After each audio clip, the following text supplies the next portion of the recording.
beauté. Le candidat républicain maintient ses accusations d'irrégularité, ce qui fait peser le doute quant au bon fonctionnement de la démocratie américaine. Je vous propose d'écouter à ce sujet Julie Goloff, qui elle est notre envoyée spéciale devant le QG du candidat républicain à New York.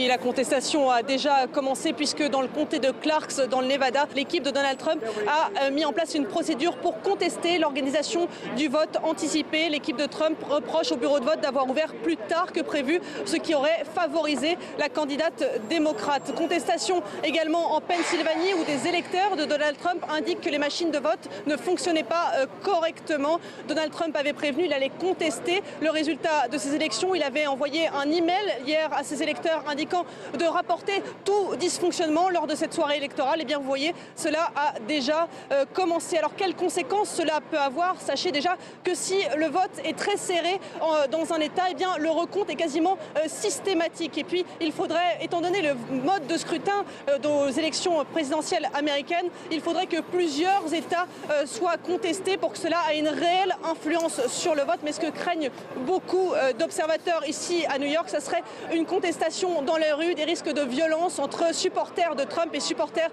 de Hillary Clinton. New York, Julie, est au cœur de cette soirée électorale.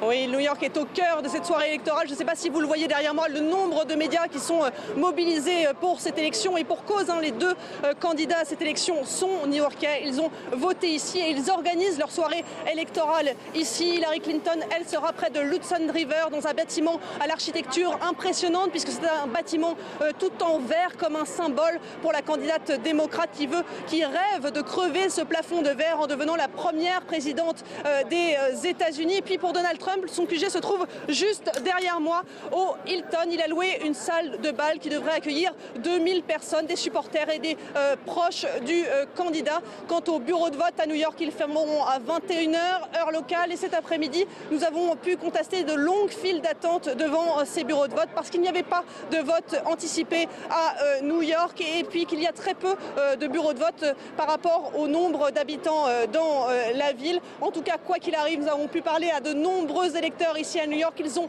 hâte de connaître le résultat de cette élection que beaucoup qualifient d'élection la plus violente de l'histoire des États-Unis.